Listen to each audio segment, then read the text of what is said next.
Welcome to Radical Personal Finance, a show dedicated to providing you with the knowledge, skills, insight, and encouragement you need to live a rich and meaningful life now while building a plan for financial freedom. My name is Joshua Sheets. I'm your host. Today is Friday, January 16, 2025.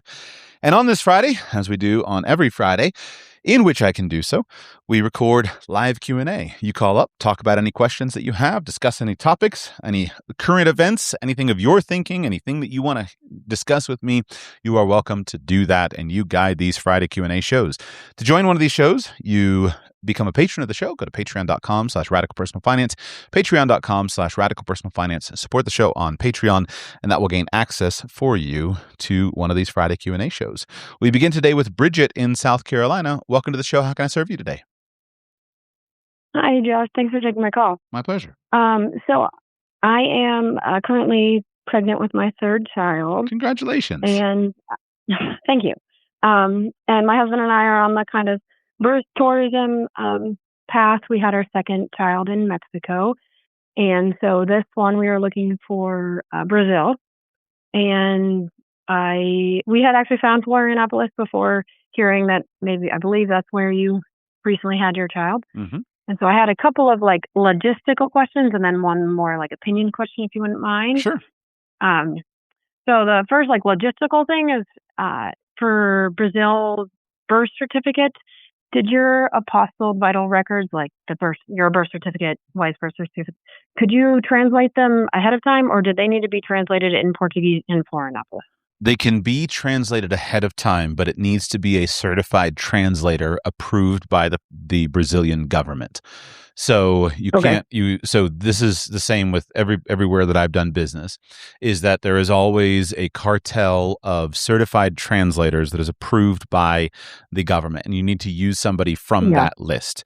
So I used. There's a company, My Birth Abroad. I worked with them to do all the details. I used their translator, and it was really simple to use their translator, and fairly straightforward. So as long as you have everything and you have everything apostilled correctly, then you can do that when you get there, working with the local translator. That wasn't a time-consuming thing. Okay, yeah, and where we did it in Monterrey, Mexico, it had to be a translator from the actual state of Leon, and so we came into a little snafu there. So I just wanted to be prepared ahead of time. Mm-hmm. Absolutely. And then, which U.S. embassy did you end up going to? I went to Sao Paulo. So are you planning to give birth in Florianopolis? Yeah. All right. So there's a U.S. embassy in Sao Paulo, and there's a U.S. embassy in Porto Alegre. And I went to do the one in I used the one in Sao Paulo just because it was simpler. It's big. It was fairly easy and straightforward. Okay. Yeah. Great. And then just from a personal opinion, there's so many Airbnbs on Florianopolis. If you were to go back, would you have a specific location you wish you had stayed in? Not particularly.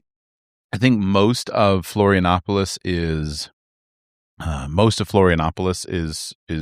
good. I didn't really like staying. I would not want to stay in Centro myself. But we stayed at a place by the beach, and so the kind of popular places are, you have Campeche, and so I was just in Brazil this week. Actually, I had to go back to finalize my permanent residence card, so I just went back and did that appointment this week. I stayed in Campeche. Campeche was fine there.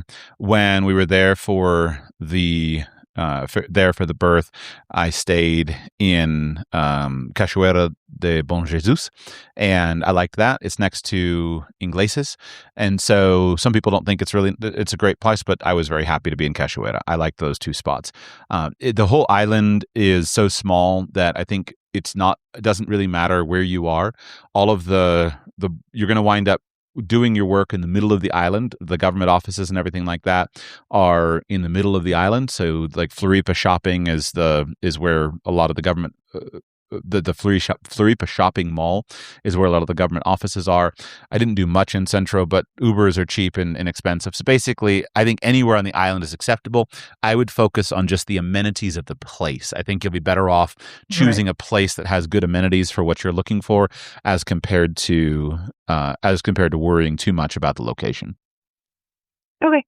Okay. That's great. And yeah, and you said you didn't rent a car or anything, right? No, I Uber definitely was I fine. didn't rent a car, and I Okay. did the reason normally I would have rented a car. The reason I didn't rent a car is because I couldn't find one that was large enough. However, Right. I was wound up being very happy with that decision. We need 2 Ubers everywhere we go, but Uber is so cheap and so available that my original plan before getting there was to rent a car as a backup around the time of the actual birth, so that if we needed to transfer to a Yeah. hospital or something like that, we'd have that backup. I wound up just not even doing that. It was simple and easy just to use Ubers. So no, I probably wouldn't even own a car even if I lived there full time. Uber was Okay. fantastic. Wonderful. Yep. Thank you. That really eased some of my pre-planning stress. I'm definitely a planner, and so some of that really helped. How long do you tend to go for? Right now we have booked for 6 weeks. Because of my work schedule, I'm a physician myself, Mm-hmm. and so it makes it a little harder to leave significantly before. Um, so we probably won't be leaving until I'm like 37 weeks. But then we have. I booked the Airbnb I booked currently is for 6 weeks, but if it takes longer, we can be down there longer. But we were in Mexico for about a month, and that worked out very well. Yeah. So I will tell you, I pulled up my calendar here to let you know, since I tracked all my dates. And if you'd like this, you can message me privately later, and I'll tell you. But so one of the things you need to do in advance is go ahead and apply for your. What you can do in advance is go ahead and apply for your CPF as early as possible. So you can't do anything without your CPF, but you don't need anything for the CPF except just basically the copy of the passport and everything like that. So that's what you need to get done in advance. You need to make very certain, you'll have experienced some of this with your birth in Mexico. You need to make very certain that your papers are all consistent. So it must be the same name on every paper, and signatures are a big deal for them. So I had a friend of mine who was there with us, who gave birth about a week before our baby was born, and he was delayed several weeks because the signature on his passport did not match the signature that he made. Because when he signed his passport, his U.S. passport, he was probably holding a baby in one arm and just ran out and scrawled a signature. But they said, "Wait a second, no, these signatures don't match." So he wasn't able to get the CPF issued quickly, and that wound up being the thing that kept things from happening quickly. So you want to apply for your CPF before the birth and have that done.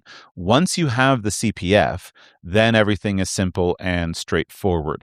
And so I was able to make the appointment to register the birth 4 days after the birth. I received the Brazilian birth certificate 4 days after the birth, not the apostilled one, but I received the one that I needed. I was able then, as soon as I received that, I scheduled an appointment with the U.S. Embassy in Sao Paulo. So it was 4 days after the birth. We went to the embassy 10 calendar days after the birth. So on that same visit to the embassy, I was able on that day to get I don't want to call it emergency issued, but just the immediate passport on that same day, on 10 days after. So technically, but you can't leave you're not supposed to leave Brazil until you get the baby's Brazilian passport. I had the appointment for the Brazilian passport 15 days after the birth, and 22 days after the birth, I received the Brazilian passport. So technically call it 3 weeks in a day, 22 calendar days, 16 working days. I had Brazilian passport in hand, American passport in hand, and was able to leave. That was pretty quick. I think you can do it if you're on top of your paperwork. I think you could do it on a similar timeline. You just got to have that CPF done in advance, and you got to have all your paperwork lined up. The key sticking points are basically scheduling the appointments with the embassy and scheduling the appointments for the Brazilian passport as well. If you have stuff ready, you can get those appointments hopefully fairly quickly, but that's what's going to be your delay. Okay.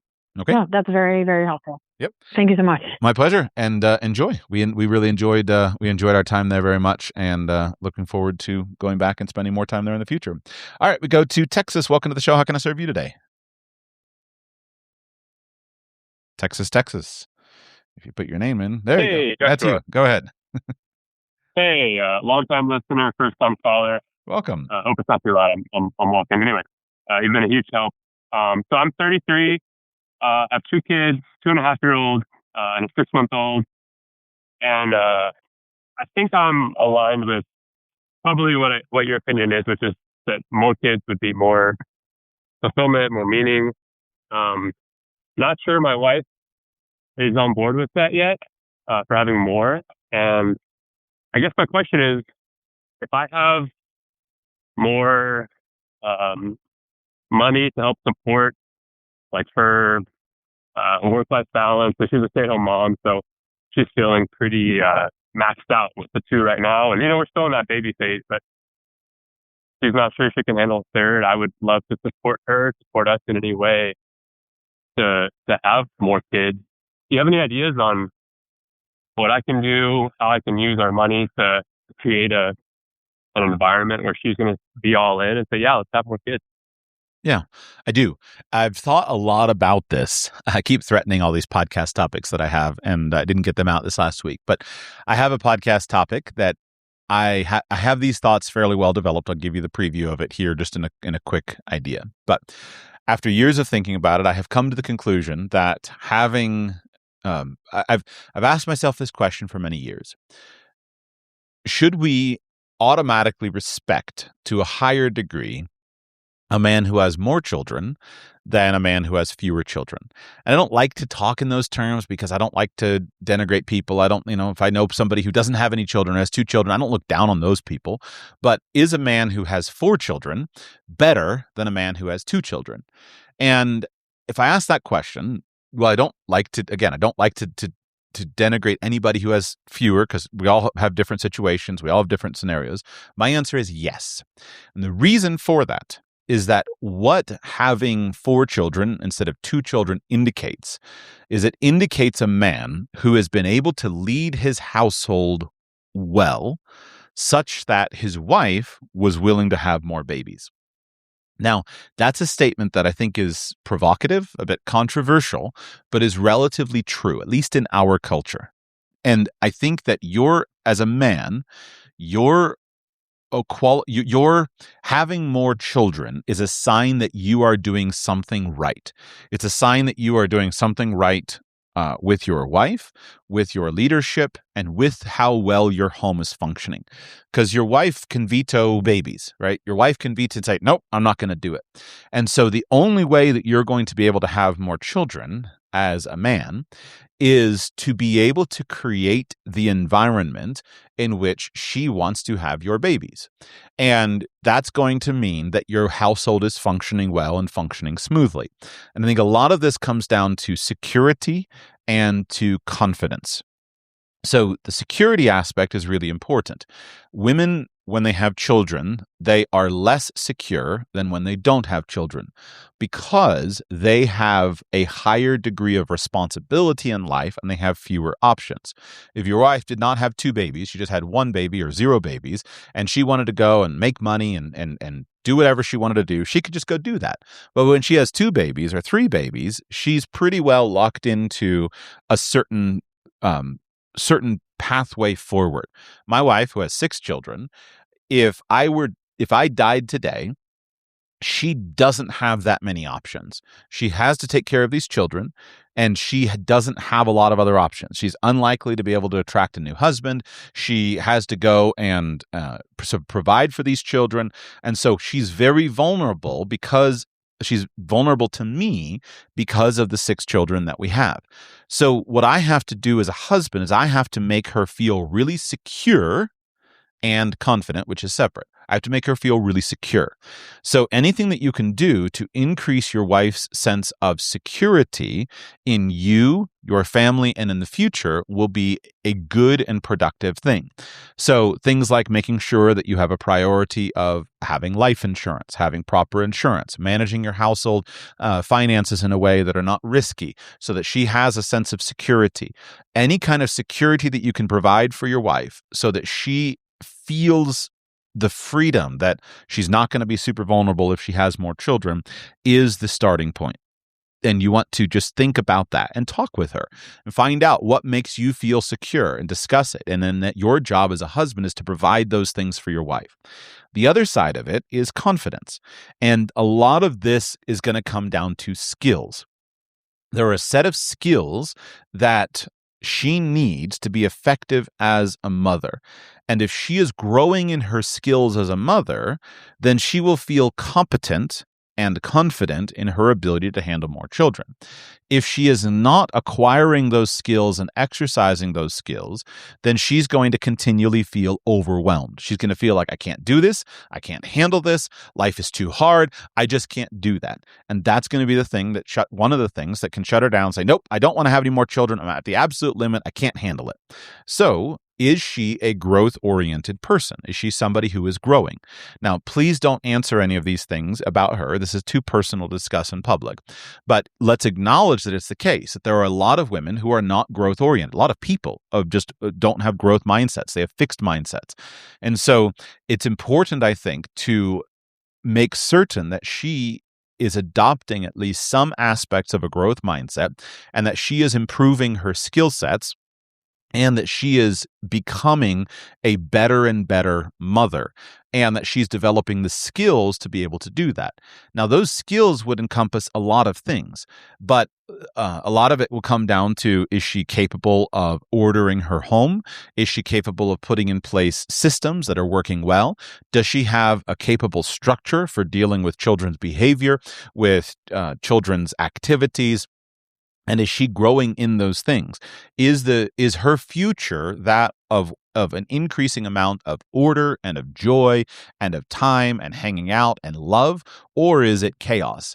So if she's just sitting there in the midst of chaos, especially in the difficult years when she has a bunch of young children, and she just looks forward and is like, how it's just going to get worse and worse and worse, then she's going to be unlikely to want to have more children. But if she recognizes that, you know what, this stuff's kind of working out well, and I'm making progress, I know how to solve some of these problems and things are getting better, then she may be willing to add more responsibility of a third baby into the home. So what I think you can do is through those two lenses, the lens of security and the lens of confidence and competence. I don't know whether to call it competence or confidence, but you can do everything possible to put her in an environment where she feels really good and really strong. Oh, I guess the third thing would just be health. It really should be, because that matters a lot as well.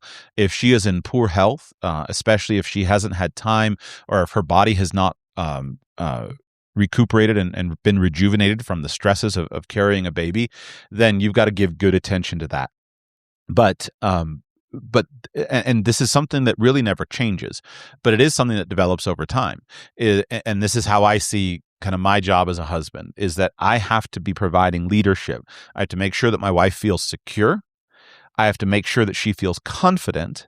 And then I have to make sure that she's in good health and that we're providing that. So if you're telling your wife, listen, you've got to make this work on $300 a month budget for a household, and she's got an iron deficiency, so she's tired all the time, she's anemic, and her body is, stripping nutrients from her teeth or her bones to feed her children, well, she probably shouldn't have any more babies. But if you can double the meat budget and she can eat steak every day and have good iron supplements and fix the anemia, and her body is strong and healthy, so 2 or 3 years after the previous baby is born, she's strong and healthy and in great shape and healthier than ever, then those are things that you can do and you can influence. But it's all part of this coherent thing of seeing to her security, seeing to her confidence, seeing to her health. The confidence piece can be, you can work with that with resources. So what I've tried to do, and by the way, I'm not as great at all of this as I could be. We've hit with our sixth baby, it just seemed like everything kind of exploded. So we've been working hard to fix that. And so my wife and I are going through a parenting course together. We're working on it. We're working hard on really intentionally trying to work with our family structure so that we're more structured, so that everything is improving, so we have better behavior, so that we have a more enjoyable family life. And I'm in it with her. I've had all my own challenges of like what things that are hard to help with with her. And so I'm working on solving those problems. And then through that lens, if you're talking with her and you're observing something that needs to be done or that can be done and can be improved, then you go ahead and bring in the help. And so if that means somebody to clean the house, well, great. I think this one is probably overblown. Cleaning houses is not that difficult. It's less the cleaning houses and it's more the picking up. And so I have done different things at different times. Sometimes I've taken the vast majority of the toys and just locked them up and said, we're going to learn to clean up toys. Because if your house is filled with toys and you have a bunch of children that just get everything out and you don't have a system where they learn to pick up the toys, then having somebody clean the house is not going to fix it. And what'll happen is if you just have somebody come and clean the house, and as part of cleaning up the house, your housekeeper picks up all the toys, and the children never learn to pick up the toys. But you can go and you can say, I'm going to train these children to pick up the toys, and we're going to have exactly the number of toys in the house that we're able to pick up, and that's going to be the key thing. Or at other points in time, maybe your wife is not getting a rest, and so maybe that the best thing to do is to arrange a system with neighbors so that she can have a nap every day, so she can have rest. My wife needs more sleep than I do. That's really important for her health. She needs rest. And so maybe you figure something out with a neighbor, or maybe you have a nanny that comes by and helps during that time. Or maybe you have, work with the children and finding solutions for that. So again, as I've talked about, for us, it's audiobooks. It's making sure that children take naps. And so one of the things that I've often done, because have a stronger authority than my wife is, we just work out, build a system to make sure the children keep a nap. And so I don't want to give specifics, but the key to most of this is also going to be environment. One of the things that often happens for a lot of young mothers today is that I'll just give an example. Okay. I have a friend of mine. I mentioned her before. She gave a presentation this last year at family camp, and she talked about professional mothering. And one of the things that she described was when she was younger, when she had her first child, her first child, her mother would come over all the time. And what her mother would do constantly would say to her, like, oh, you just need a rest. And this is so hard. And you're having babies is so hard. And this is just so difficult. And you just need a rest. And you just need to take care of yourself. And, yada, yada, yada. And then I think she did this with 2 children, just nonstop, like, oh, you poor baby. You're just so overwhelmed and so overworked. And my friend, she finally decided, like, this is ridiculous. This is fake. And she started to get around different people. And she committed herself to saying, like, listen, women throughout history have figured this out. This cannot, how can we possibly live in a world in which I have a never-ending list of labor-saving devices where everything in life is easier and somehow I just need a rest constantly? And she basically discarded that and decided she was going to embrace a different philosophy. She got around other women, other mothers who were not overwhelmed and overburdened by, oh, these 2 children that I have. And now she has 5 children and she's a great mom. She has a well-ordered home. Everything functions smoothly. She's incredible, right? She's a really, really wonderful mother. And she doesn't feel limited by this anymore. And a lot of that is reference group. And so if she was just listening to her mother constantly and she had 1 child or 2 children, then she would have had one outcome. But she changed her reference group and she got around families for her, she met some Mennonite families that really inspired her. And so she got around mothers who had 8 children or 10 children. And you're talking to a mother who has 10 children, all of a sudden 3 or 4 is not so difficult. But you start to learn new ideas and new techniques. And that's the other thing that has to happen, is that especially right now, there's a whole set of new ideas and innovations around raising children that people are trying to say, let's create perfect children. And one of the ways that people believe in doing that is by creating a world that revolves around the child. And they say, you know what, here, child, I'm going to be, Miss Gentle Mommy. I'm going to bring you in. And what would you like? Tell me what you would like for lunch today. Because after all, it's not appropriate for me to tell you what to eat or provide food for you. But what we've done is we've created this very child-centered style of parenting. And many women feel like bad mothers if they don't adopt the current standard of the moment. But you kind of practice that form of parenting, and you get to 2 children and you just can't do it anymore. On the other hand, if you see parenting differently, that as a parent you have a different set of obligations, and that loving a child doesn't necessarily mean that I have to cook a different thing for each of my children, but rather I can cook food and I can provide good quality, nutritious food, because that's my responsibility as a parent. And I can tell the child, you're welcome to eat this or you're welcome to not eat this, but I'm not going to cater to you and your whims endlessly. Then all of a sudden you can handle things that are slightly different. And so you go through the changes in parenting. Is it with your first child, you have one way that works because you have 2 parents and 1 child. And then your second child, well, you have 2 parents and 2 children. So we can still do that. But you go any further, you have to change. But what I would just point out is that you need to look more at the successful cultures around you, the cultures that are actually able to reproduce and grow, and try to learn from what they do, not at the unsuccessful cultures around you and what they do. Otherwise, your culture will disappear. And so if you know a family that has 4 children, look to them for advice more than the family who has 1 child, because by definition, so far, at least so far, the family with 4 children is growing. The other family is not. Now, all of this is kind of just broad general advice, but I think if you'll take this on as a project and say, as a man, I can and should be measured based upon my leadership. And the reason I say the leadership thing is that as a man, you are judged by your children. You are judged by the happiness and the contentment and the success of your wife, as you should be. And as you practice those leadership skills in your home, then it's the same thing that's expressed in other aspects of life, in business and in government and in society. So look at your home through that lens and say, I am the king of my home. My job as king of my home is to take care of these people that are under my jurisdiction and see that they're thriving. If I can do that, there's a pretty good chance that my wife will want to have my babies. She said yes to me. In the past. So she's into me, she likes me, she loves me, we have a good marriage.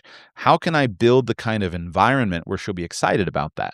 And we know that right now in America, women are having on average about 1 baby less than they want to have. And so you're not talking about 13 children, that's different. But a 3rd child is largely going to come down to your ability to increase your wife's feelings and confidence in security, putting in place the things that are going to help her to feel competent and confident as a mother, and then making sure that she's in good health and not worn down by children. So that's how I would approach it. Yeah, this is all very good. Good framework to think about that.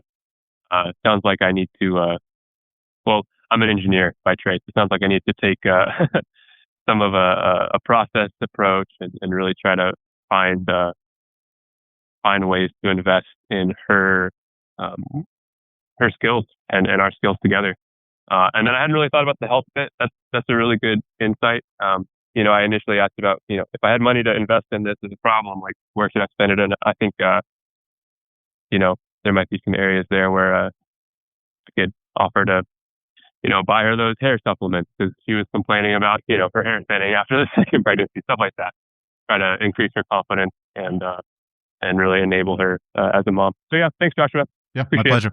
The hair stuff, so hair and bones and teeth are, as I understand it, I'm not a physician, but as I understand it, those are often effective early indicators of health problems. And so it's probably some evidence of a nutrient deficiency. And what a mother's body will do, as I understand it, is if she is not getting the nutrition that she needs from her food, a mother's body will take the nutrients from her teeth, from her bones. I don't know if not from her hair, but it'll take the nutrients from her teeth and from her bones to give to her baby. And so after our 2nd child, my wife all of a sudden developed a tooth problem. And what we think was lack of nutrition. We didn't optimize her nutrition afterwards. And so her body took nutrition from her teeth in order to give it to her baby. And so these are good symbols. I think probably the answer to a lot of that is generally kind of more meat, but taking seriously the vitamins and the supplements and whatever is needed in whatever is appropriate with good medical and nutritionist advice, those are the things that we'll do. And then, finding a system and helping with her. I've been implementing Nicolene Peck's teaching self-government system. I like her structure. And what I like about what she does, I think it's best with kind of older children, but what I like about what she does is it has given me a track to run on. One of the challenges of our family is I've never been able to figure out how to help my wife to experience as much authority as she should. I've done everything I can to say, hey, listen, that her word is just the same as mine, that we never contradict each other, etc. But as our children have grown older, their relationship with her has always been different than their relationship with me. And it's created a real problem, a real weakness. And I haven't known what to do to fix it. I've tried everything I knew to fix it. And so the latest thing has been, we've been doing Nicolene Peck's teaching self-government system. And while we're not there yet, I'm really appreciating some of it because it gives us a strategy where it's basically the same thing every time. And that is helping my wife to feel much more confident. And that's been an improvement for us. So I don't know, just be looking for those things consistently to see what is appropriate for the specifics of your situation. All right, we go on to Richard. Richard, welcome to the show. How can I serve you today? Hey, Joshua. Good to talk to you today. Yeah, for about 9 years now, I've taught business to homeschooling high schoolers on a platform of K through 12, and I'm creating my own online academy to teach business and personal finance to high schoolers. Cool. So I try to make the video lessons evergreen, but yet I'm in the process of creating lessons on using artificial intelligence, which is really a moving target. It's really a moving target because I will have weekly coaching calls where people can ask questions and I can talk about the latest, AI bot, whatever it might be. But I'm really interested to know, how you would want to teach your own kids when they're in high school. And my overall, we'll call it the lesson name, is how to use AI as a tool, not as a fool. So, because just like we have the calculator, why learn your multiplication tables? You can just use a calculator. Why learn to use a shovel? We have backhoes. Why learn to walk? We have wheelchairs. So, I'm kind of reaching out and talking to people to get their input, and I really value what you have to say about this topic. Yeah, absolutely. What's the name of your platform or your course that you're doing? Yeah, it's greatstartacademy.com. Okay, cool. Greatstartacademy.com. A little bit of free publicity for you. Thank you, Josh. My pleasure. Yeah, I appreciate it. I would say that it's first of all, I don't see any way that you are going to be able to do something with AI and expect it to be stable for more than 3 to 6 months. I just did some things. So I just did something this week that I had never done before. I needed to do a presentation, did a talk to a group that asked me to speak. And normally, most of my presentations, I don't use slides anymore because slides are annoying to me based upon the way that my mind conceptualizes information. But at the last minute, I realized one of my backup plans didn't work. And if I had a bad bandwidth, I was going to not be able to present. And so I needed to create a slide deck to send to someone else so that if my internet connection I was traveling, and if my internet connection was bad, I needed to just be able to call in on the phone and have a slide deck for someone else to do the presentation with the slide. So I needed to create a slide deck all of a sudden. This was just 2 days ago. And I have spent a lot of time working on slide decks. I'm really good in PowerPoint, like really good at it. But I said, you know what? Here are 2 things that are up to date. So first of all, I did something new. I took my outline and I fed it into Claude, and I told Claude to make me a PowerPoint presentation. And first we simplified the outline, brought it down to an up-to-date presentation, and Claude made me a PowerPoint presentation. it was absolutely perfectly usable. And I have not played with the AI in PowerPoint or in Microsoft 360 yet, but the PowerPoint presentation that I got from Claude was perfectly usable. I could have easily presented from it. But then I said, but it wasn't stylistically perfect. So the text was all a little bit too small. It didn't look the way that I like it. And I have I have a unique style that I like with PowerPoint. It's like, I wonder if I can make it better. So then I took it and I said, what I wanted Claude to do is I said, take this presentation that you made, and I had it generate for me a set of prompts for the new model of Gemini's Nano Banana. And so about 6 weeks ago, we had an absolute breakthrough in image creation with AI. Up until now, you could do images, but you couldn't do images with text reliably. And so everything would always break because the AI, for whatever reason, could generate a cool image, but it couldn't generate text. And it would always have misspelled, and that's how you kind of pick that this is obviously AI. But the latest model of Nano Banana, which again, I think is 4 to 6 weeks old, they've fixed the text problem, and they've fixed it, to a very high level, to the point now it's extremely capable.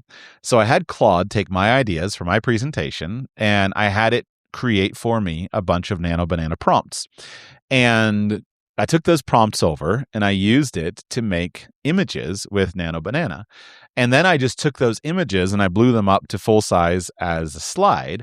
And I presented the entire thing with all the text and the images, a custom image that was AI created that fit the theme of what I was discussing with a slide, and all the text on the image. And I had it create it for me, and I presented from it. And there was only one mistake on it that I found. I was in the middle of the presentation. I realized I'd missed some dumb AI marker that I should have had it redo the slide because it had doubled the text. But other than that, it was just stinking good. It was really good. When there was fun, it was cool, and it was kind of cutting edge stuff. Now, I've had people that have been telling me on the programming side just how fast this advances, but I'm not a programmer, so I'm not competent to review that stuff. But I was just reflecting on the fact that 2 months ago, this was not possible. Today, this is totally possible with these new tools. And so that's the world that we're living in. And so just a fun story of like, how do you teach that? Right? If you were 3 months out of date and you said a statement like I said 3 months ago, well, AI can't do text. Well, 3 months later, AI can do text. And so it's basically the rate of advance is so fast that almost anything you say it can't do is probably not going to be true within months or years. So I would say your only solution to this is to tackle it up front, is to say that the AI, its capabilities are changing so fast. So no matter what I say it can or can't do, it's probably going to be wrong. And so I would flip it and I would try to present it as a series of exercises. And I would say, here are some of the kinds of things that people are finding AI to be very useful for.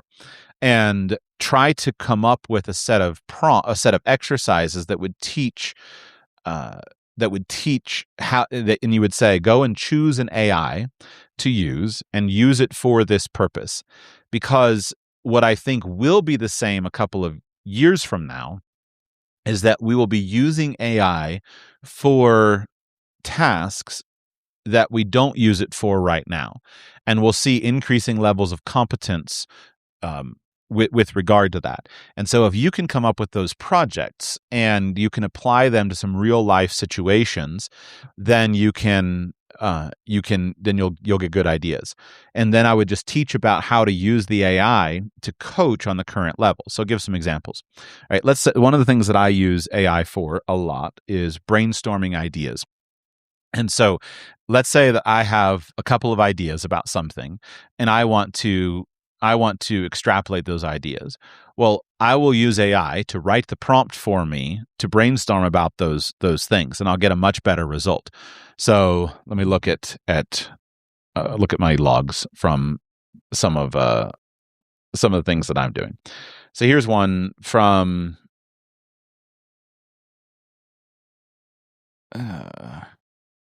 which one to use?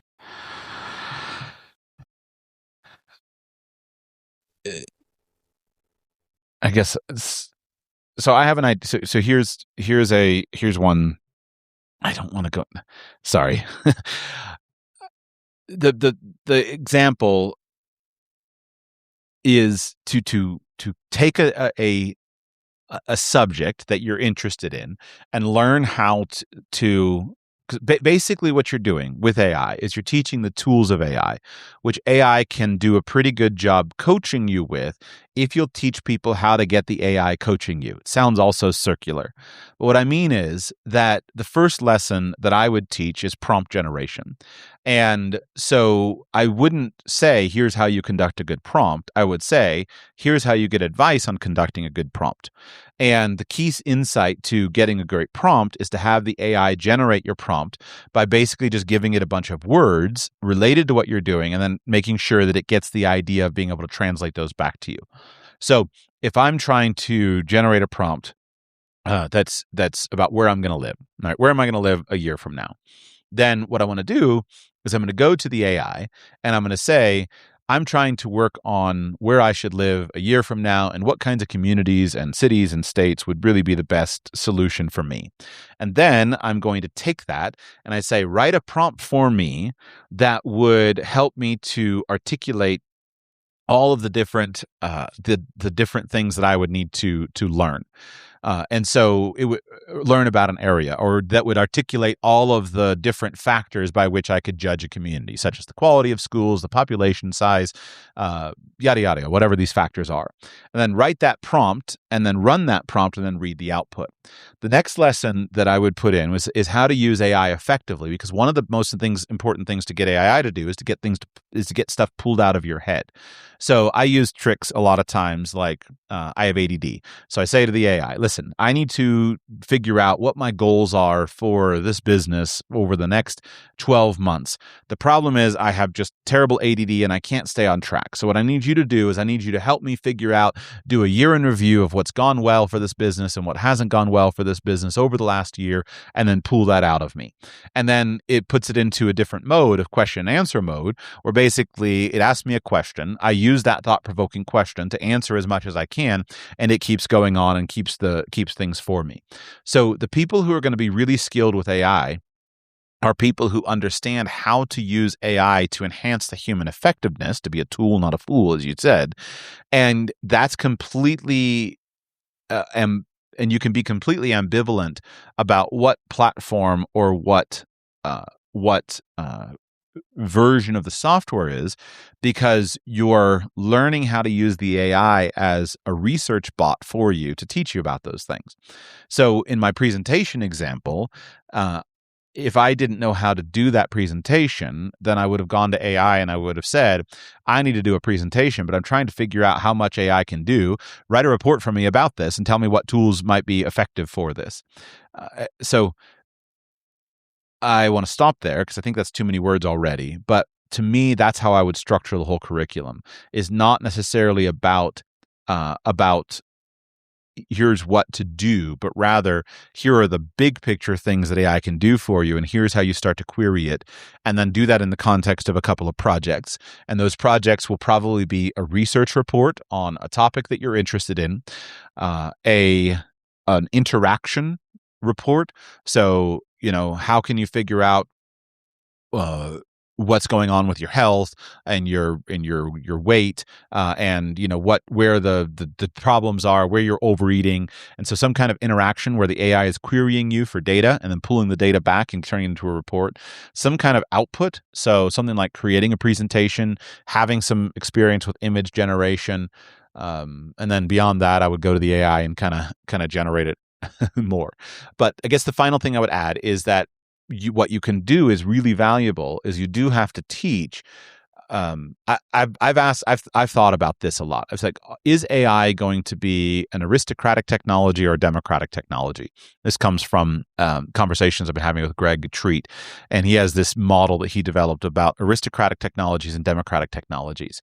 And some people think that AI is going to be a democratic technology, that AI is going to open up to people more opportunities and more things that they can do with their life because they have these additional capabilities. Greg thinks it's an aristocratic technology. I think I also agree with him that the people who do the most with AI are the people who don't need the AI in the first place. And I think the math analogy is the appropriate analogy to give, is that the person who can do the most with the calculator is the person who doesn't need the calculator in the first place. And so I think that when we're talking and reflecting back 50 years from now on the state of education, I think we're still going to be teaching a lot of the old ways of education as a way of building it. But there is going to be a shortening of the timeline. So all AI is simply coding. It's just another version. It's just a more advanced version of a coding language. So the person who understands computer programming is the person who can use AI computer programming tools most effectively. Whereas the person who's never done any computer programming, you can go out and start vibe coding, but you're pretty quickly going to reach a limit. The person who is going to use AI the best as a writer is going to be the person who is the best at writing without AI, because then you can adjust and adapt appropriately. Whereas the person who's just trying to write with AI is not going to be a very good writer as compared to the other person. So I think reflecting on this philosophically is going to be important, because if we can motivate people to learn skills manually to some degree, knowing that pretty soon there's going to be tools, and we can demonstrate to them why that's necessary, and then give the exercises for the manual acquisition of skills, then we'll maybe be able to use the tools better. So that's about a 20% finished thought. I have more examples, but I think that's also what needs to be in your curriculum, is you need to create the motivation, the desire to master the fundamentals so that you become a master who can then master the most advanced tools. Otherwise, if you're just trying to jump to the most advanced tools, there's going to be you're going to be missing out on what you need from the basics. That makes total sense. And it really, it's just like public speaking. You have to know your audience. Depends if the person's 14 or 15 years old, or are they 17 and they're going to graduate and they're taking the Introduction to Business course. And the ability in the future to be hired as an entry-level employee that isn't strong on using the AI tools, they're really going to be at a disadvantage.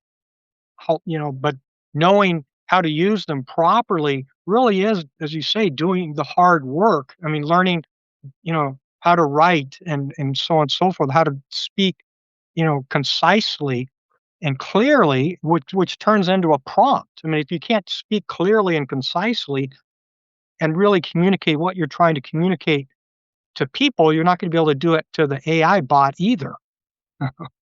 Yeah, agreed. And I also believe that on the other side of it, the human dimension is going to be even more important. I have never used, not once, any of the writing helps. What is I don't even know what the name. They advertise all over the place about the tools that you're supposed to put in for your writing. I despise when Microsoft Word tries to tell me I shouldn't use the passive voice, and I just find it so offensive. Like, who are you to tell me how I can and can't write? I'm going to write how I want to write, and I don't know that I'm a great writer, but I'm an okay writer. And as I've reflected on AI, one of the things that to me is obvious is that AI is not a good writer because it's too vanilla, right? It takes all the interest out of writing, and the human side of writing is going to be even more important. So I think we'll go through a revolution where the good writers and the great writers will wind up using AI more and more and more, but using AI more and more and more for the things that don't replace the human element. So the great writers are still going to write because you're going to get the human voice, not the computer voice. And the great speakers are still going to speak. Everyone is still going to do it, but our capabilities are going to be enhanced by these tools, but the tools probably have to be formed the old way to some degree. So I don't know. I'm not sure if I answered your question, but I tell you the questions that you're working on are are hugely important. Last thing I want to tell you is that I think would help your course a lot is your course is perfectly positioned for doing. One of the most valuable classes I took in college, probably the most valuable, was a one that I never expected. And it was called Computer System Applications, something like that. I thought it was dumb. I was like, I know how to use a computer. I've used a computer for a long time. And I thought it was ridiculous and silly. But I walked into that class and they had us buy a textbook, big fat 2.5-inch textbook. And I started looking through the textbook. And then I realized all the class was doing the projects in the textbook. Turned out to be a crazy easy class because all I had to do was go through the textbooks and step by step build a Microsoft Excel spreadsheet and make it do this and use the data sets and manipulate it. And I wound up doing that with Excel and with Word and with PowerPoint and with Access. Now I didn't learn much with regard to Word and PowerPoint, but what totally changed me was Excel and Access of just going through the projects where all of a sudden I realized, oh, it can do this, it can do this. And so if you can build a set of projects that somebody will do, because for me, the idea that you wouldn't use AI for image generation. I've been making images on AI for 2 years. That you wouldn't use it for this makes me sound so old. And so, yeah, I've been doing this for a long time. If you wouldn't use it for research is simple, but a lot of people have no idea of the capacities. So just writing the project and saying, I want you to create a presentation on something that you're interested in, and you're going to use these AI engines, and you're going to use this to create it, will help people enormously. But you are probably going to have to update this more frequently than once every decade. That's for sure.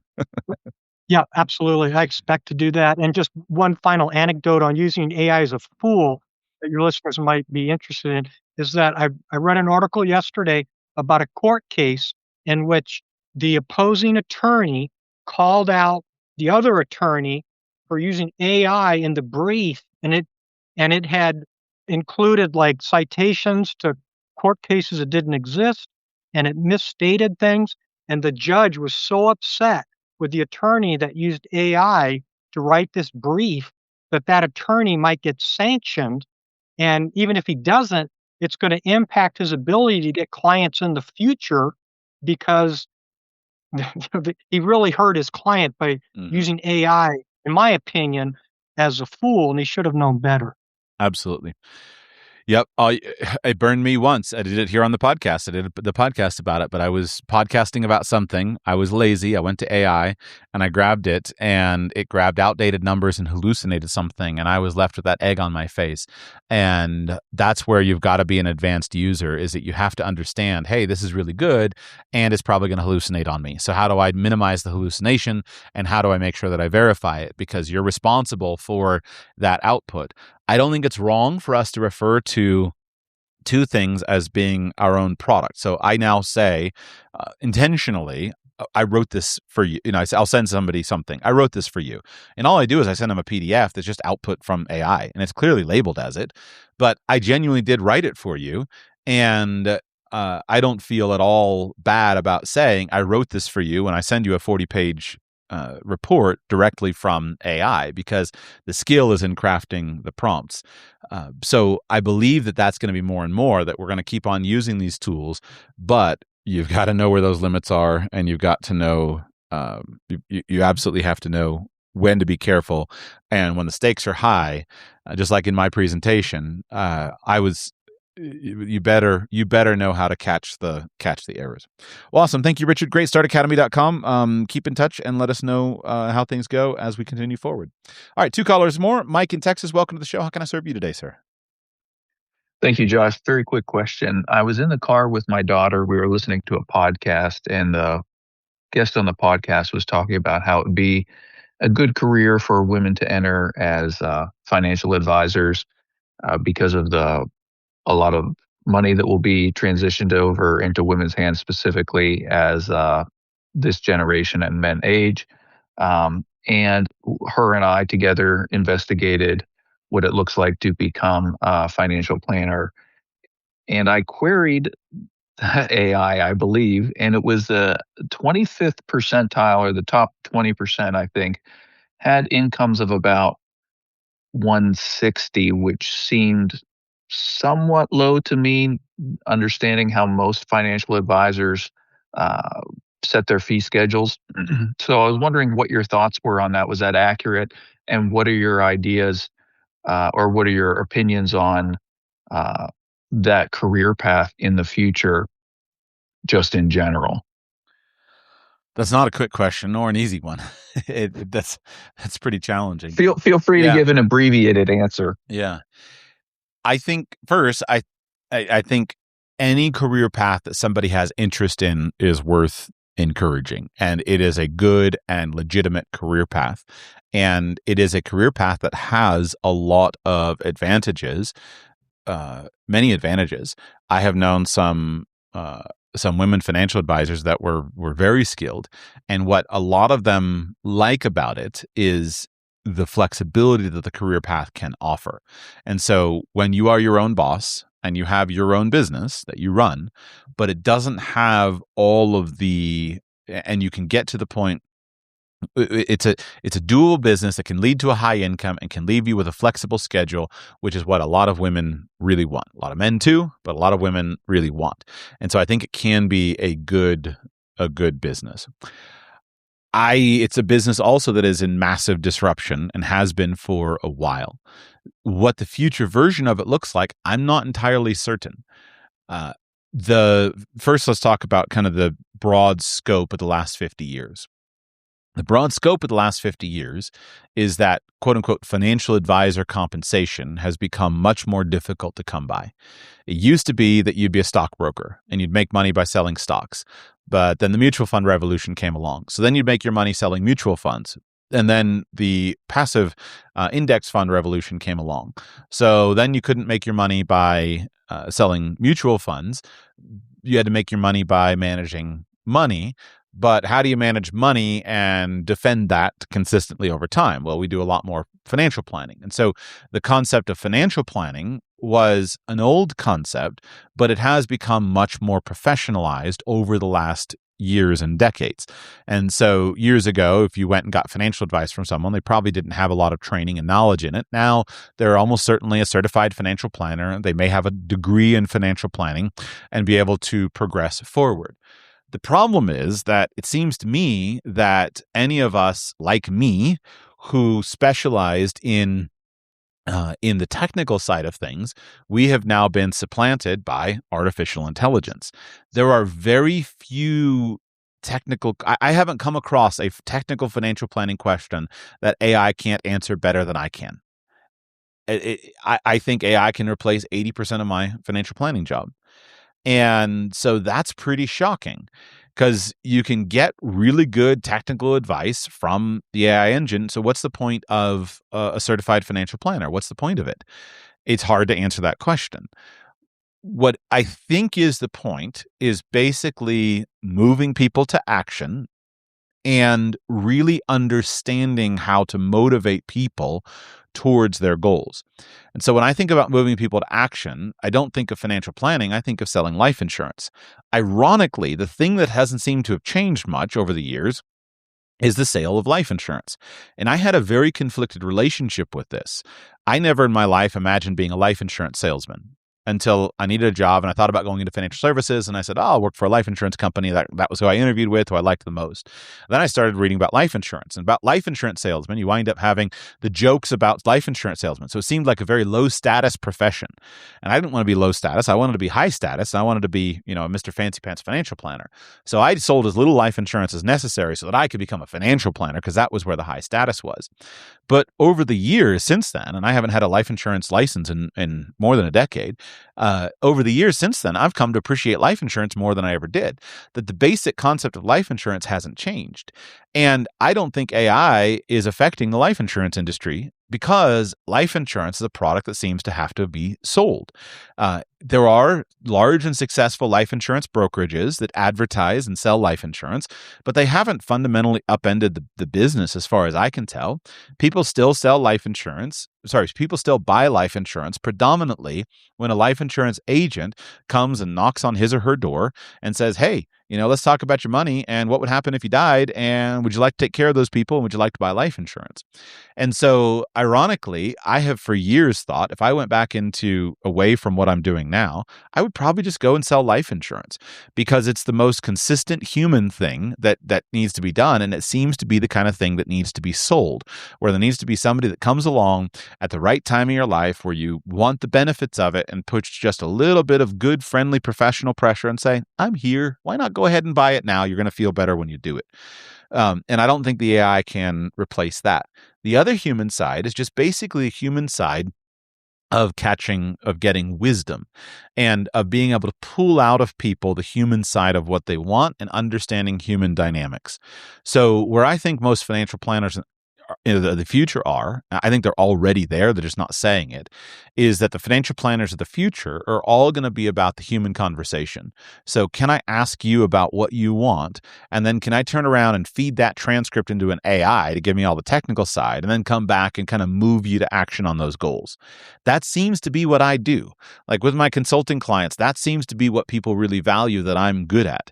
And I don't run everything through AI, but sometimes I'll strip out the data, run it through AI, and every time I do that, I come back with a better result. And so it just winds up being a tool at the backside of my kind of tool belt. But what I really need is that human dynamic of being able to pull out of somebody what his or her goals and dreams are, and then kind of bring it together in a straightforward way. So to sum it up, I don't think that $160,000 for the top quartile is a low number. The financial planning industry / the insurance industry / the investments industry, because it's all mixed together now, is an industry that rewards high performance. And so you have a lot of people that make just a little bit of money, but at the higher end, they make quite a bit of money. I do think your data needs to depend upon how long people are in the business. There's massive attrition in the business, so you really want to look at people who are in the business for 5 years or more and see what those are like. You can make a lot of money in the business, much more than many other professions, especially those with access, meaning you don't need quite as much professional training. There are a lot of financial advisors who, with a college degree and a few years of professional training, can wind up making more than a physician with a decade of professional training. But it's because of their human skill and their ability to engage with people on the human level. So I think it's an industry that's in change, but people are going to care about money. And if they can talk to people who are skilled at helping make things make sense for them, that's really where the skill set is. It's not necessarily the technical knowledge. So if that continues to be true, then people who are skilled with people will continue to win. Well, thank you very much. I think that was a great answer, and also very interesting topics that you, following up on the last caller with Greg Treat and the aristocratic versus democratic use of AI. I'd be interested to hear if you turn those into a podcast. I'm sure it'll get a lot of listens. We'll keep on working on it. Thank you. I appreciate it very much. All right, we go to John in California. John, round us out with a great question or comment. Go ahead, sir. All right, sounds good. I'll also be referencing Greg Treat a little bit as well. So about 2.5 years ago, I told my father that I did not want to pursue a path towards partnership at the accounting firm I was working in, but instead wanted to carry on the family legacy and take over my dad's tax firm, which he took over from his dad. Mm-hmm. So I'm slotted to be third generation CPA to work with my dad. And so I've been interested in legacy and family dynasty for several years, and especially with the podcast that you've put out, and very recently with Johan Kurtz. I'm very interested in that as well. And now that my wife is pregnant and I have a child on the way, that's come to the forefront. Thank you very much. It's come to the forefront even more. And so my question is, what kind of practical steps can I take to be a steward of the dynasty I'm currently in? What a big and broad question. And I have a couple more specifics if go ahead and enhance with some specifics. Yeah, please do. Sure. Honestly, one was Mike's question is kind of the outlook of tax accounting, and I'm thinking of incorporating a personal finance component into the business as well. So I think you covered that sufficiently. My other question, more specifically, is how do I encourage and raise up a child or children to have an aptitude for or want to do accounting and tax, but not necessarily force them to do that? Any thoughts there? Yeah, I do. And so to be clear, you and your wife are expecting your first baby. Is that right? That's right. Okay. First of hopefully many, God willing. Absolutely.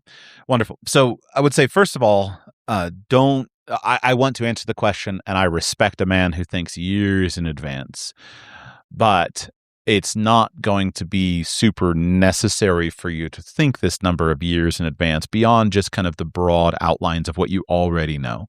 So let's go for like the aptitude question. First of all, your child is likely to reflect your genetic aptitude. And you and your wife. And you and your wife probably share a similar set of aptitudes. And so if you are a third generation tax planning, or if you're a third generation accountant and your grandfather was an accountant and your father was an accountant and you're an accountant, there's every reason to believe that just due to the genetic material that your baby or that your son or daughter has already received from you and your wife, that he or she will probably have similar aptitudes. That's just kind of how life works. And that's why the selection of a spouse is so important. But once you're there and you have that, then your babies are going to be very similar to you. And so there's every reason to believe that your children will have that aptitude and that ability. In addition to that, because of your background, your aptitude, and your ability, you're naturally going to wind up guiding your children along things that are important to you. So precision is important to you. Being careful, being neat is important to you. Being an orderly thinker is important to you. You cannot be a successful accountant without that. And so whenever you are supervising your children and your child is playing with blocks, you're going to come along and you're going to teach your child how to build the blocks straight instead of haphazardly. And when your child is doing his homework and he's writing upside down and left, right, and center, you're going to come along and you're going to be annoyed and you're going to say, listen, son, let me teach you how to do the homework properly. You write neatly in neat rows, you use columns. And so all of these things are just like natural cues that you wind up cueing your child for based upon who you are. And that's why your children are going to kind of turn out like you, because they can't not.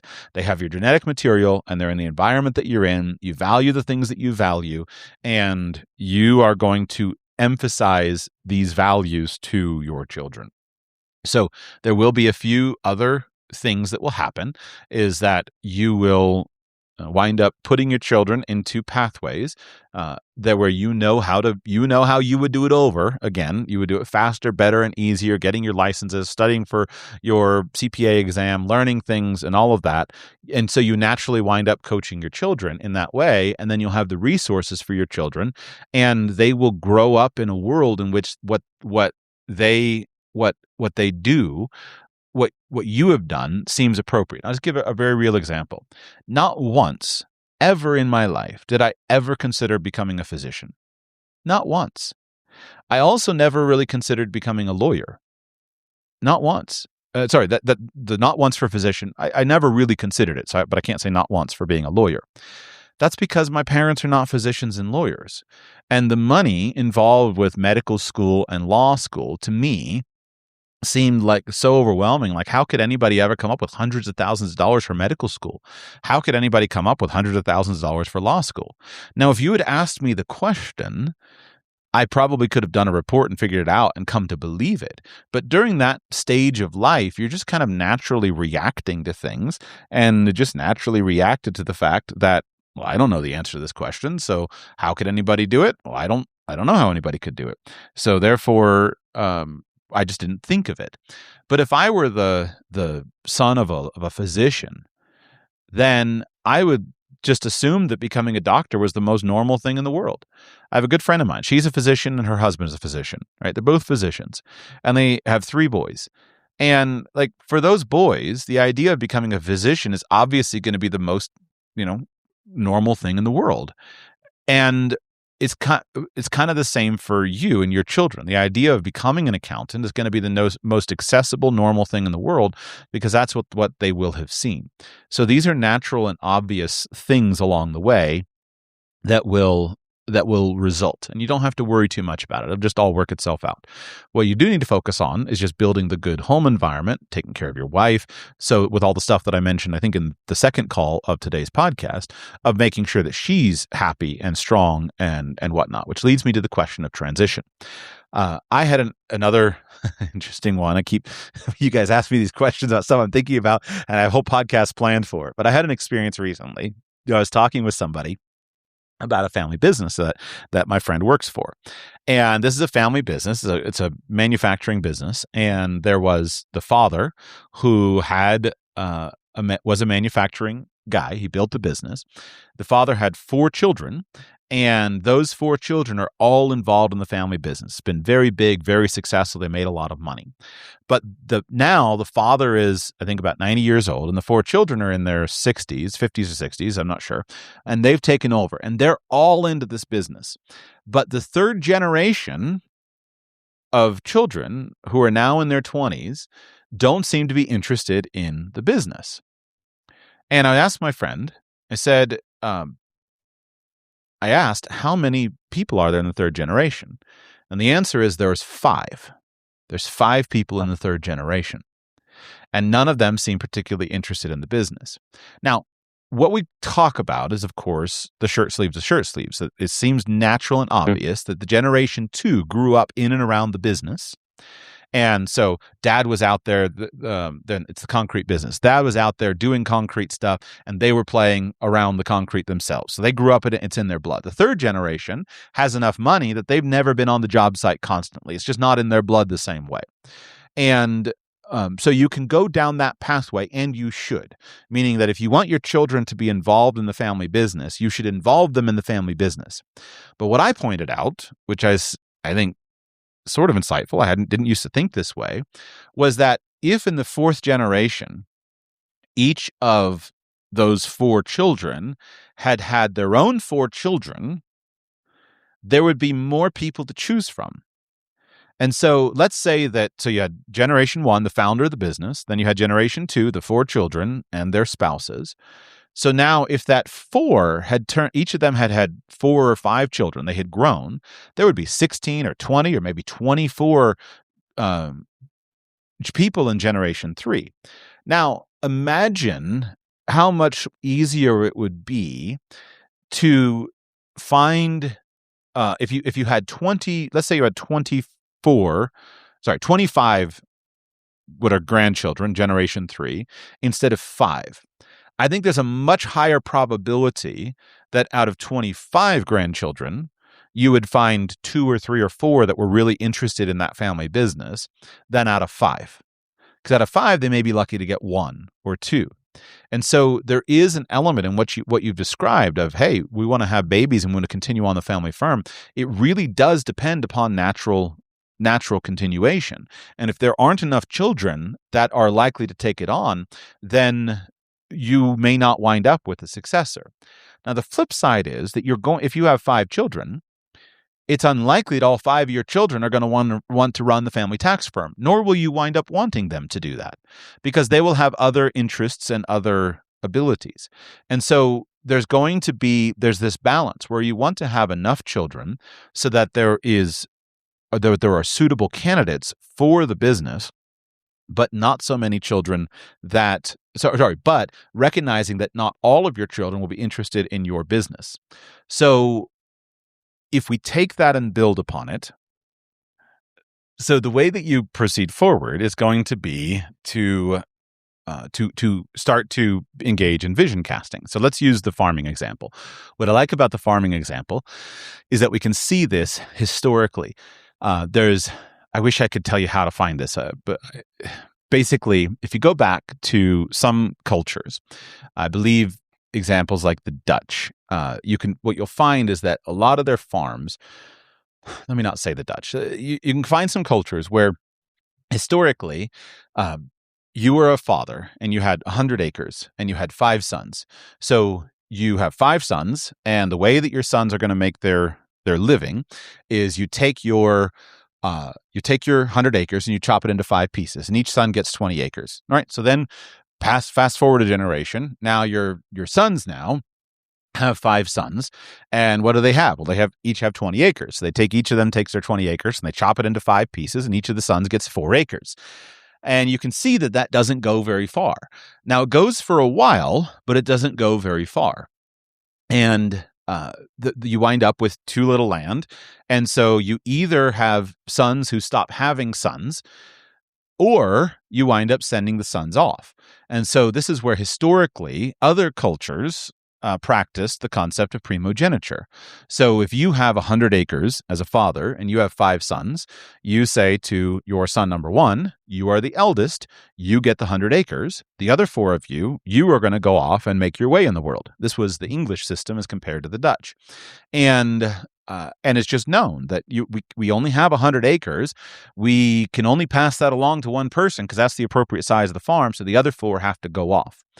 And that system, I think, in many ways is much more successful than the other system.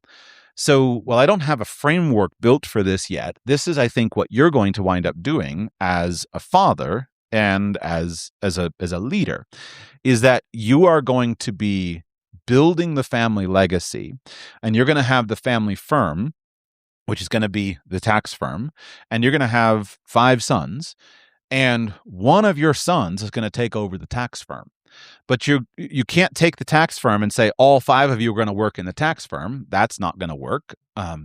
But one of your sons can come in and take over the tax firm. And then you could just send the 4 off into random directions, or you can build a vision of how we expand. And so this is where I think you will wind up spending most of your time. I'm now the 3rd generation of our firm. So let me make sure I really understand our firm. Let me not mess it up. Let me honor the legacy for our clients and make sure that we handle this. And then let me build the vision of how this can expand. And so the vision could expand that our tax firm that's currently in 1 city is going to expand to 5 cities. And so therefore, my 5 sons are going to be sent to 5 cities. It can be that our firm is going to expand into 5 different areas. So we currently offer tax planning, but we're going to offer tax planning and accounting and auditing and financial services and international whatever, So now I have other places for my other sons to take over. And what is probably going to happen is that you are going to have 5 sons, and 2 of them are going to be well suited for the family patrimony of the tax firm.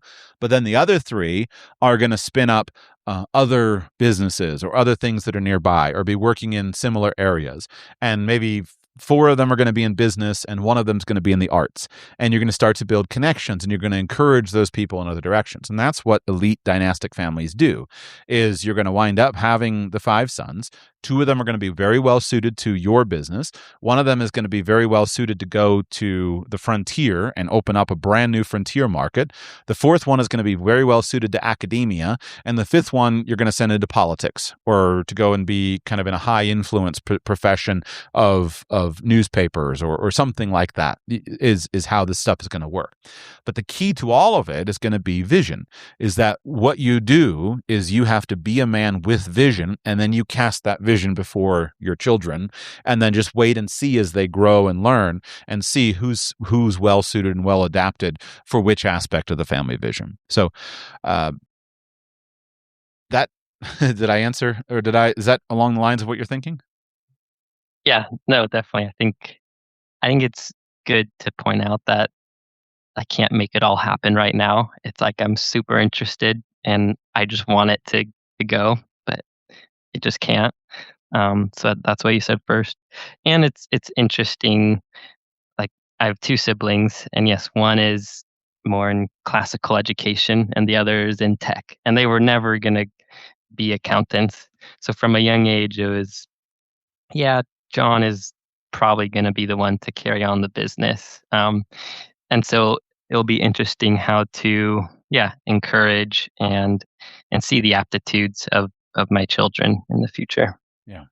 And that's what I think that's what I think Greg is actually pretty good at, and what he is good at. Sorry, that's what I think what I know. That's what Greg's good at, and I think we talked about that on the podcast. Is how do you take a family and recognize that these are all part of that, and that's where you get down to what is the family mission. And so, if the family mission is accounting, then it's hard to see how the guy who went to software and the one who's in education, well, they've abandoned the mission because the mission is tax. But on the other hand, if the mission is something that is related to a broader concept, then we can work with those other things. So what I would guess you would have now in your firm, I don't know this for sure, but just from what I know, if I imagine what your situation is like, and I imagine the dream of being handed the stewardship of a patrimony like you've described, I would say that our mission is our clients and something related to our clients, because us stewarding the well-being of our clients with honor and with faith on a multi-generational basis, that's something that can't be replaced by AI. And I could see how you could bring in other skill sets into that family mission. So we're taking care of our clients' money, but guess what's going to destroy our clients' money? Well, the poorly educated children. So the one of the focuses of classical education specifically is to cultivate virtue in children. The goal of education is not to cultivate knowledge. The goal of education is to cultivate virtue. And so if we're creating virtuous children, then we're going to create the kinds of clients for our firm. We're going to create the kind of children that we need for the next generation. And this is where, again, Greg really emphasizes covenantal relationships. That the idea is that I want my grandchildren to be in business with your grandchildren. That's the goal. And so we're not just doing transactions with one another. We are committed to one another's success. I want my grandchildren to be in business with your grandchildren. That's the goal.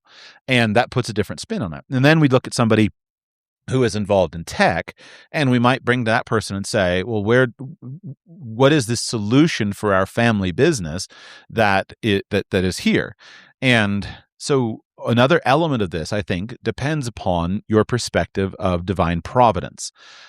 I'm becoming persuaded I'm just going to have to get Greg and I are going to have to answer questions at this point together, because it's funny that we spend a lot of time talking about this stuff. But Greg would say is that God is going to send you the children that you need to fulfill your family mission at the time that you need it.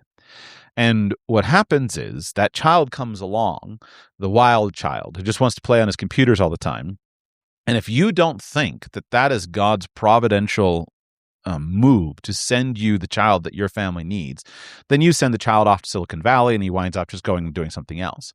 But if you're paying attention and you say, wait a second, what does God know that I don't know? And why do I have this tech-oriented child? And you bring that child into the firm, then all of a sudden that is God's provision for your family mission, is the person who now makes sure that we're ahead of the game.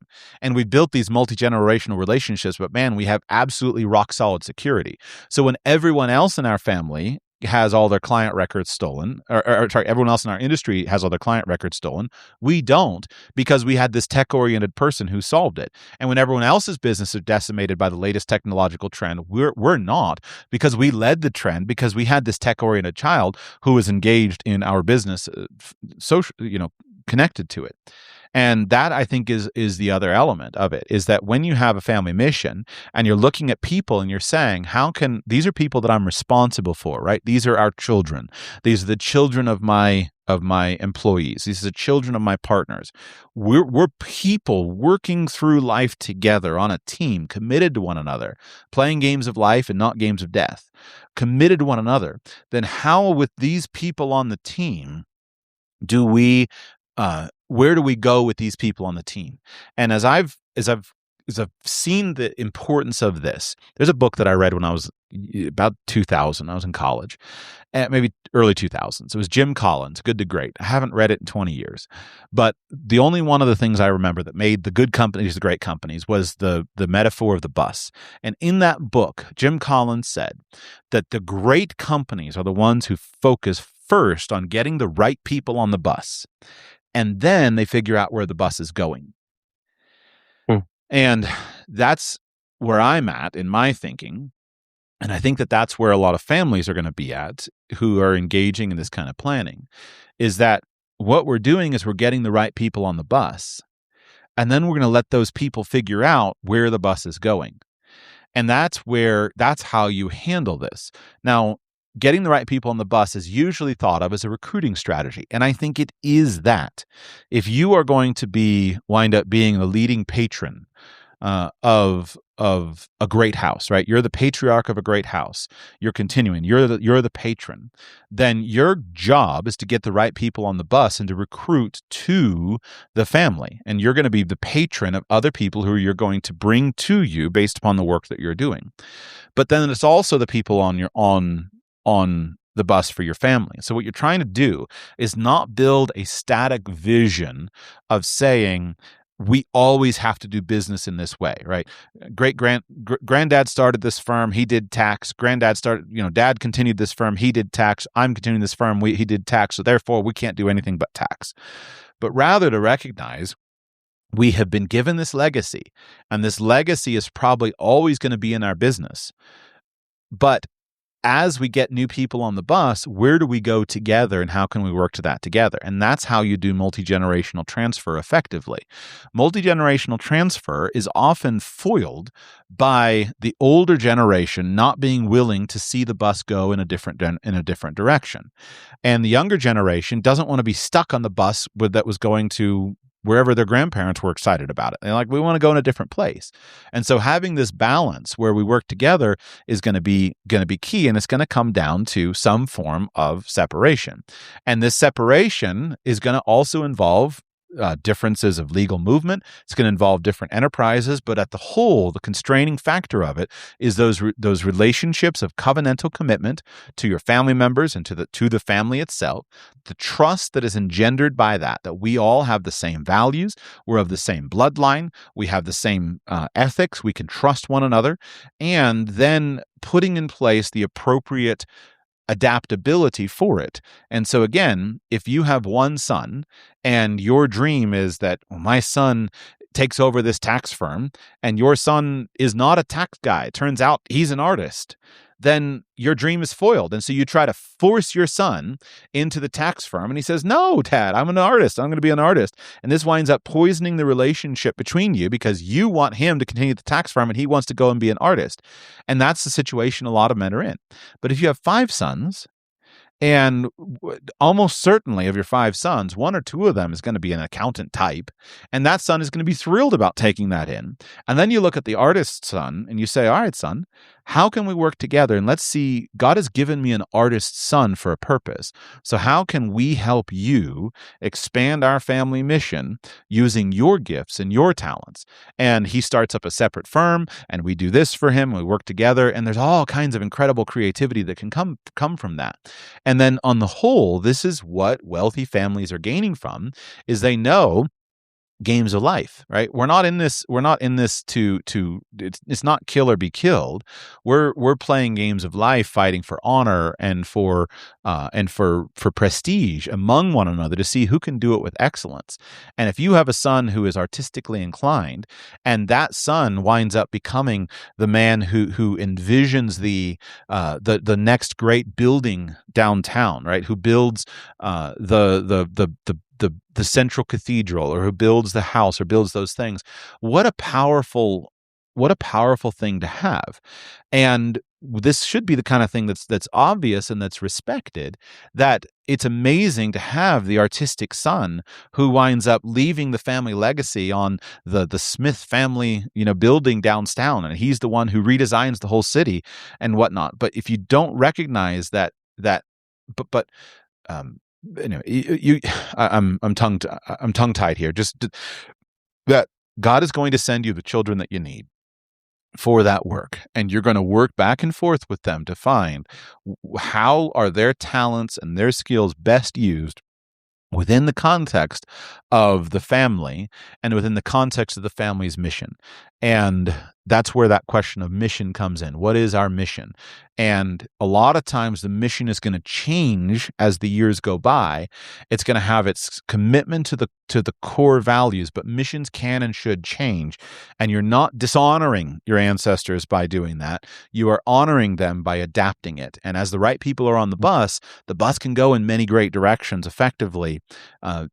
And to me, this balance of the number of heirs, the consistency that you're going to have with your heirs, and then making certain that each and every one of your heirs is part of the family, it's going to naturally wind and feels committed and supported by the family and has the ability to express his or her own impact on the family mission. That's what's going to keep the family flowing together beautifully and eliminate a lot of the conflict and eliminate a lot of the problems. And it's going to make life exciting for you because you're going to wind up becoming the visionary who is taking the vision of your grandfather and your father and bringing it to the current day and is pressing forward to establish new opportunities in for the family firm.